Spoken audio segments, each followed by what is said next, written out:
El amigo no se sienta. Los buenos días para el profesor Damián Mozo. ¿Cómo estás, Damián? Buen día, ¿cómo estás, compañera? ¿Cómo has pasado? Muy bien, acá estamos en este otoño avanzado. ¿Ustedes por ahí? ¿Vos estás en San Carlos? Sí, claro, siempre en San Bueno, Carlos. ¿cómo está ahí el tiempo? Muy lindo el día, un Ahí día está. de esos bien de otoño, soleado, con una temperatura muy agradable y la verdad que de esos días que uno valora, ¿no? Porque Sí. después se va a venir lo difícil, Sí, lo sí, duro. sí. Bueno, estamos igual entonces, con el tiempo estamos igual y prontos acá para escucharte en este intento, ¿no? De hacernos pensar y de entrar en temas importantes.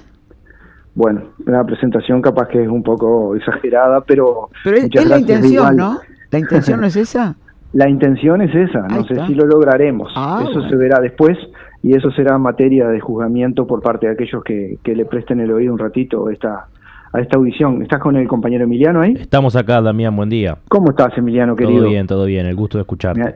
Me alegro mucho, igualmente para mí, como siempre, un desafío tremendo para mi inteligencia el poder participar de esta audición con ustedes, personas tan formadas y además No, con no una exagere audiencia... tampoco. No Y con exagere, una audiencia Damián. además tan digamos ideológicamente potente que es para mí realmente un desafío interesante y hoy más que nunca porque bueno, hoy nos vamos a meter o vamos a intentar meternos con un tema que puede ser tal vez materia de debate, pero bueno, también de eso se trata, ¿no? Vamos a hacer un poco de filosofía política si les parece bien y concretamente hoy vamos a intentar dejar algunas ideas con respecto a lo que ocurre cuando la supuesta izquierda llega al poder, pero en realidad la derecha es la que triunfa y la que gana. Y cuando hablamos de la derecha, esa no es supuesta, es una derecha real, concreta.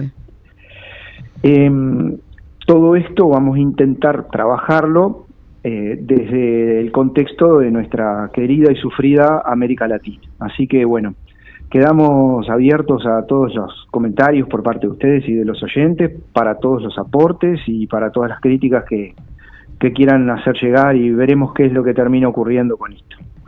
Vamos a intentar primero situar un poquito esta cuestión de qué es lo que ocurre cuando la supuesta izquierda, digamos, llega al poder, pero en realidad la que manda es la derecha. Bueno, la primera idea importante aquí, estimados oyentes, me parece que es la de situar un poquito el tema, ¿no? O sea, en la primera década del siglo XXI, especialmente, se produjo como una oleada o una seguidilla de gobiernos progresistas en América Latina, como ustedes bien lo saben. En esta lista podríamos poner, por ejemplo, a Kirchner, a Tabaré Vázquez, a Petro, a Lula, a Evo Morales, a Correa, a Boric. Toda esta corriente progresista hoy parece venir en retroceso, claramente en América Latina, y está siendo sustituida por una también oleada, pero de gobiernos de derecha. Ahí podríamos nombrar tres casos así bien paradigmáticos, a mi juicio, que son el de Bukele en El Salvador, Milei en Argentina y Kast, recientemente electo presidente en Chile. Esta especie de ola de gobiernos fascistas viene creciendo fuertemente acá en América Latina. Entonces, capaz que si hacemos un poco de filosofía política, podríamos preguntarnos qué fue lo que pasó para que se diera este cambio, porque partimos de la base de que esto debe tener algunas causas. Suponemos que no ocurre por azar, sino que responde a ciertas lógicas, ¿no? Y creo que reflexionar un poquito acerca de esto sería buena cosa para todos nosotros. ¿Qué es lo que yo entiendo que puede haber generado como este cambio así tan notorio hoy en nuestra América Latina? Bueno, creo que algunos gobiernos progresistas hicieron ciertos retoques que mejoraron en algo las condiciones de vida de la gente. Pero ¿qué pasó? Que ninguno de esos gobiernos tocó realmente las estructuras que reproducen y generan la desigualdad. Lo que hicieron fue como, vamos a decir, fue más bien como administrar el orden existente, pero sin transformarlo, para nada. O sea, sin transformaciones reales, sustanciales. que generaran también una transformación real y sustancial en la vida de la gente. Una cosa es un retoque a una situación y otra cosa es una transformación radical de la situación en la que vivimos. ¿Qué ocurrió entonces? Que continuó, por ejemplo, la concentración de la tierra cada vez en menos manos, la concentración de la riqueza y del capital cada vez en menos manos, un aumento sostenido de la gente en situación de pobreza, la dependencia de nuestros países de las materias primas que producimos, o sea, toda una serie de hechos que en definitiva nos permiten de alguna manera plantear esta hipótesis, creo, con cierta seriedad.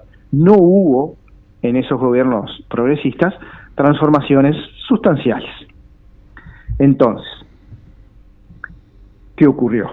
Cuando el desgaste, digámoslo así, cuando el descontento llegaron, cuando la gente se cansó y se hartó de esperar el fin de las injusticias, bueno, ahí la derecha radical y fascista ya estaba pronta para canalizar esa desesperanza, o sea, no estaba construyéndose, ya estaba construida. Solamente necesitaba la oportunidad ideal, y la oportunidad ideal, increíblemente, me parece a mí, se la dieron estos gobiernos progresistas, estos gobiernos de izquierda supuesta, que en realidad al principio generaron como una gran ilusión y después se terminaron diluyendo, digamos, en pos de un neoliberalismo que se los terminó fagocitando. Esa es, me parece, la primera consideración que habría que hacer con respecto a por qué se produjo este cambio, sí, y por qué esta sensación como, viste, Ángeles, como esta sensación que hay instalada de desesperanza, diría, sí, yo. Pero vos sabés, yo pensaba en cuando empezó todo esto del progresismo, ¿no? También era un tiempo, acá por lo menos se hablaba mucho de eso, como que ya no se podía seguir esperando el cambio, que había que cambiar ya y que hacerlo hasta donde se pudiera. Y bueno, vamos hasta donde se pueda, si no podemos ni hacer la reforma agraria, ni nacionalizar la banca, y hacer toda la lista de cosas. Empezó toda una cuestión, vamos lo que se pueda, y eso va a ser mejor que nada. Uh-huh. Me parece que eso le puso un color al asunto. Bueno, otra cosa no se puede, entonces no pidamos cosas que no se pueden. Vamos por esto que lo tenemos al alcance de la mano. Bueno, esa es, sí, yo creo, una trampa. Eso, ¿no? Es una trampa que los progresistas tendieron a su propia gente, ¿no? Porque sí, eso que tú planteas termina inevitablemente en esta situación en la que estamos. Sí. O sea, si vamos a ir hasta el final, porque claro, de lo contrario, eso lo que va a generar es más desesperanza, más desánimo, más idea de que no se puede cambiar nada. Claro. Lo que pasa es que ayer yo leía, ¿no? Es una tontería lo que voy a decir, pero cuando un pajarito chiquito está paradito en un árbol, tiene dos opciones llegado el momento: o se lanza al vacío o se queda en la rama. Y los cobardes no vuelan nunca, Ángeles. Claro, y esto es un poco lo que les pasó a estos gobiernos progresistas. No se animaron. No es que no podían. Acordate cuando Mujica expone todo aquel pensamiento que dice: yo quise cambiar el mundo y fíjense cómo me fue. Hay que dedicarse cada uno a su cuadra, ¿no? A frente de su casa, una cosa así. O sea, no aspirar a tanto. Entonces sí, ahí lo llevas a otros términos y llegás al progresismo. Bueno, pero esto es mejor. Cuando vos protestás por algo ahora te dicen, bueno, pero más vale esto y no que esté en la calle. Yo qué sé. Exacto. Eso de achicarle los sueños a la gente tiene consecuencias terribles, ¿no? Nefastas, realmente, porque es matar de raíz la ilusión. Entonces, yo creo que acá hay una cosa bien interesante para analizar, que es que, digamos, esa fragilidad de los progresismos latinoamericanos en realidad no es casual. Porque ¿qué es lo que ocurrió? Y voy a lo que tú planteabas. En realidad, todos estos gobiernos, para llegar al poder, establecieron alianzas con actores y con sectores que no tenían ningún interés en que se dieran cambios reales y profundos. todos esos progresismos pactaron con sectores empresariales y con sectores políticos que responden desde el inicio de su historia a la derecha más reaccionaria, la que quiere mantener el establishment, la que quiere mantener el status quo, la derecha más profundamente reaccionaria, ¿no? Entonces, ganaron las elecciones, pero no consiguieron acceder realmente al poder, porque no es lo mismo, porque se pusieron un techo, que era lo que decías tú, qué es lo que podemos hacer, hasta dónde podemos ir. Ese es el techo que se pusieron, y en la medida en que se pusieron un techo para los cambios y para las transformaciones, llegaron hasta ahí y se terminaron agotando en sí mismos como proyectos políticos. Y otra cosa que me gustaría sumar a este análisis que estamos haciendo, y que yo creo que no es menor, y me parece que habría que pensarlo esto, es que otro elemento que como que emparentó a todos estos gobiernos progres es la dependencia, a mi juicio, excesiva de una figura central, de un individuo. Pasó con varios estos. Esto pasó con Evo Morales en Bolivia, pasó con Kirchner en Argentina, pasó con Correa en Ecuador, pasó con Mujica acá en Uruguay, pasó con Vázquez, pasó con Lula en Brasil. O sea, esos movimientos fueron importantes cuantitativamente, desde el punto de vista electoral, pero al mismo tiempo muy frágiles. ¿Por qué? Porque se sostienen mucho más en el supuesto carisma del líder que en una organización ideológica potente, fuerte y duradera. Ese es el tema. Entonces, cuando esos líderes ya no están, porque nada dura para siempre en esta vida, incluido esta gente que parece que va a durar para siempre, ¿qué les ocurre a estos movimientos? Que quedan sin rumbo y se terminan desplomando, porque, repito, se fundamentan mucho más en una figura central, en una especie de liderazgo único, que en una organización ideológica real y fuerte. Entonces acá llegamos a lo que en mi juicio es una idea tal vez que tendríamos que tener ahí anotada en nuestra mente, ¿no? Todo movimiento político, por más importante que parezca, sin una brújula ideológica seria, termina incorporando y aceptando lo que supuestamente decía querer desplazar, porque ese es el problema, ¿no? O sea, más que el líder, lo que importa es la teoría, el sustento detrás, el sustento ideológico que hay detrás de todo movimiento político. Y si no lo tiene, cuando ese líder político, por la razón que sea, porque se muere, porque se agota, porque es derrotado, ya no está más, bueno, ese movimiento queda como a la deriva. La dependencia excesiva, sin una brújula ideológica importante, deja cualquier movimiento político huérfano. Y bueno, y eso determina escasas posibilidades de mantenerse indemne en el futuro, ¿no? ¿Querían decir algo capaz con respecto a esto o seguimos? Seguimos, Damián, muy interesante. Seguimos. Después, me parece también como un elemento que suma que el problema de los progresismos parece estar bastante claro, ¿no? O sea, hablamos de una supuesta izquierda sin un proyecto claro y fuerte, que termina convirtiéndose, repito, en el mejor fertilizante para la derecha, cuando en realidad lo que llega, digamos, y lo que irrumpe es esa sensación de desesperanza, ¿no?, de la que hablábamos hace un ratito. Entonces, ¿qué es lo que yo pienso? Y voy a tirar mi teoría, porque esto no se trata solamente de hacer un diagnóstico de la situación, sino de también aportar algo. Creo que la única alternativa real para enfrentar al fascismo es construir una izquierda de verdad. Y una izquierda que sea fiel a sus principios históricos. No veo otra alternativa, no me parece que haya otra opción más que esa. Con todas las variantes, contradicciones, dificultades y problemas que esto implica, porque en la construcción social y política nada es lineal, todo es complejo, difícil, duro, hay dolores de crecimiento por los que hay que pasar y que son inevitables. Y yo voy a poner un ejemplo acá acerca de esto que estoy intentando dejarles y dejarnos como una reflexión muy modesta acerca de esto, muy primaria la que estoy haciendo, porque hasta aquí llegaron mis saberes, que es el ejemplo de Perú, para seguir hablando de nuestra América Latina. Ya dentro de pocos días va a haber elecciones presidenciales en Perú. Y los dos candidatos que van a entrar a la segunda vuelta son, y escuchen ustedes porque esto es bien interesante y doloroso, diría yo. Por un lado, los peruanos tienen a Keiko Fujimori, que es hija del expresidente Alberto Fujimori, un presidente de derecha fascista y que estuvo preso por cometer delitos de lesa humanidad. Y por otro lado, Rafael Aliaga, alias Porky, de extrema derecha, aún más de derecha que Keiko Fujimori, que ya es mucho decir, mucho decir. Sí.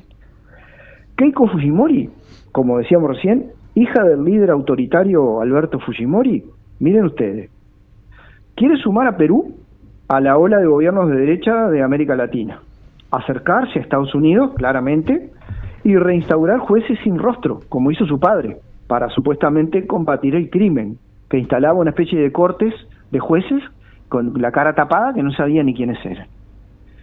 Ella constantemente como que hace referencia al recuerdo de su papá, sí, que era un fascista de pura cepa, ¿no? Alberto Fujimori, condenado por la justicia peruana por cometer terrorismo de Estado. Ese es uno de los dos personajes que participa hoy en la contienda electoral con reales triunfos de convertirse, en este caso, en presidenta del Perú, ¿no? Rafael Porky Aliaga, le dicen Porky porque es muy parecido físicamente al personaje de las historietas. Rafael, sí, Porky Aliaga, magnate ferroviario y magnate hotelero, miembro y defensor acérrimo del Opus Dei peruano, seguidor, admirador y yo diría que alcahuete de Donald Trump, como está de moda ahora. Vieron que ahora está de moda esto de andar, ¿no? Sí. Haciendo de sí, la meta ahora de Trump. Sí, claro. Claro. Representa Aliaga a la derecha más radical peruana, inclusive, repito, más que Fujimori. La religión atraviesa todo el discurso de Aliaga. Si han escuchado un discurso de Aliaga, es como una mezcla de política y religión, ¿no?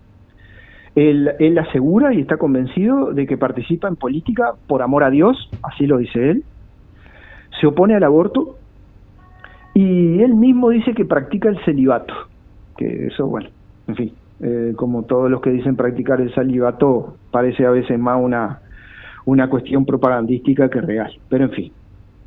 Prometió construir cárceles en la selva peruana, restablecer jueces sin rostro, al igual que Keiko Fujimori, y quiere solicitar la intervención de Estados Unidos para capturar a los jefes narcos, muy próximo a esta política también de Bukele en El Salvador, ¿no? Bueno, estos dos personajes, estos dos siniestros personajes son los que se disputan hoy, los dos con chance real de convertirse en presidente de Perú, la presidencia del país incaico, de nuestro hermano Perú, un país que además supo tener lo que decíamos hoy, ¿no? Supo tener organizaciones de izquierda fuertes y potentes. Llegó a tener también gobiernos progresistas, lo supo tener. Sí. De partidos prácticamente desaparecidos en el Perú hoy, estos. Supo tener Perú también una organización guerrillera extremadamente potente como fue de izquierda, como fue Sendero Luminoso. Bueno, esta es la realidad del Perú. Es que hay en nuestros países, hay peruanos que están viviendo exiliados, que se tuvieron que ir de su país. Acá en Uruguay los hay también, los hay, ¿no?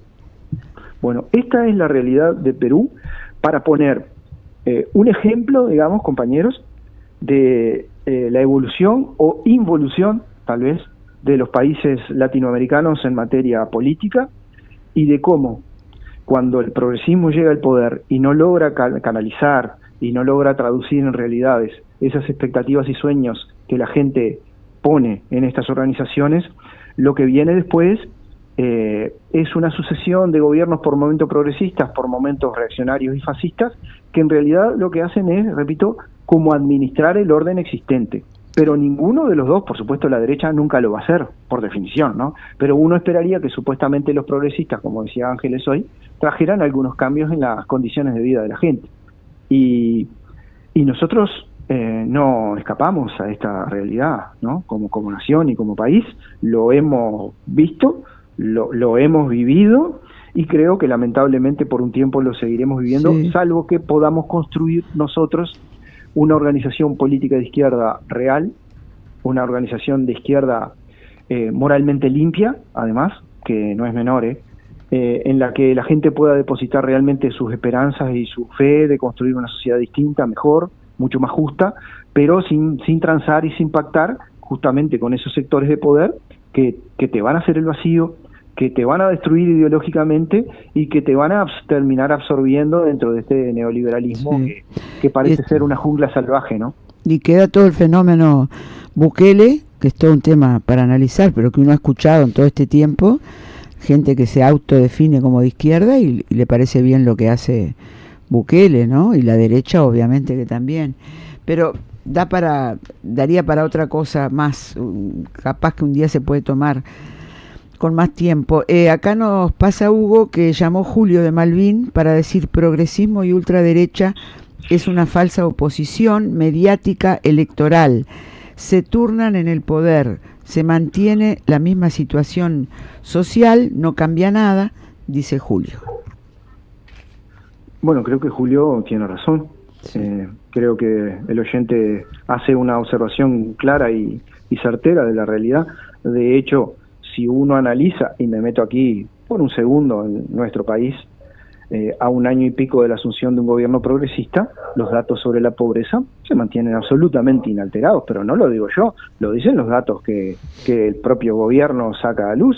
El Instituto Nacional de Estadística indica que la pobreza a un año y pico de comienzo de este gobierno progresista se mantiene exactamente en las mismas condiciones, o te diría, tal vez, si afináramos los números, empeora, pero por lo menos no ha mejorado en nada desde el punto de vista sustancial la situación de fragmentación social, la situación de desesperanza, la situación de problemas para conseguir empleo, para conseguir una vivienda digna, para realmente tener un trabajo que nos permita subsistir de manera honrosa, son enormes. Cada vez más el acceso al sistema de salud, un sistema de salud que está absolutamente tensionado. Mira, ayer hablaba con un compañero profesor que lamentablemente está pasando por una situación de fragilización de su salud mental, cosa que es cada vez más habitual, ¿no?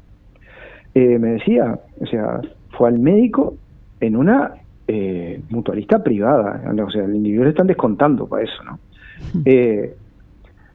El médico que lo vio en puerta le diagnosticó depresión severa o depresión aguda, y le dieron consulta con el psiquiatra, le dio pase urgente y le dio para el 15 de mayo, le dieron, falta un mes. O sea que tú a veces piensas que o te mejora o te mueres, o sea, te mejora solo, digamos, o te mueres, porque el tema del sistema de salud, y especialmente de la salud mental, hoy es un agujero negro en el que la gente, lamentablemente, es como un despeñadero, ¿no? Se dirige hacia ahí y ahí desaparece. Okay. Entonces, bueno, no quiero aburrirlos más con esto. Agradezco enormemente la oportunidad que me dan de decir lo que pienso y lo que creo, y de analizar con ustedes juntos, porque acá nadie tiene la verdad comprada, este tipo de situaciones que para mí son altamente preocupantes. Yo creo que lo que está pasando en América Latina es muy preocupante, y esto de encaminarnos hacia gobiernos claramente de derecha va a traer secuelas enormes para la sociedad latinoamericana, no tengan la más mínima duda, y por supuesto haremos lo que podamos para tratar de dejar nuestro granito de arena, aunque sea en estas audiciones, para pensar y repensar con ustedes hacia dónde vamos y qué es lo que nos cabe esperar de aquí en adelante, ¿no? Muchas gracias, compañero. Gracias, Damián, abrazo grande. Igualmente para ustedes. Chao, muchas gracias. Chao. Chao. El amigo no se sienta a descansar, sus zapatos desgastados son espejos que le queman la garganta con el sol, y a través de su cansancio pasa un viejo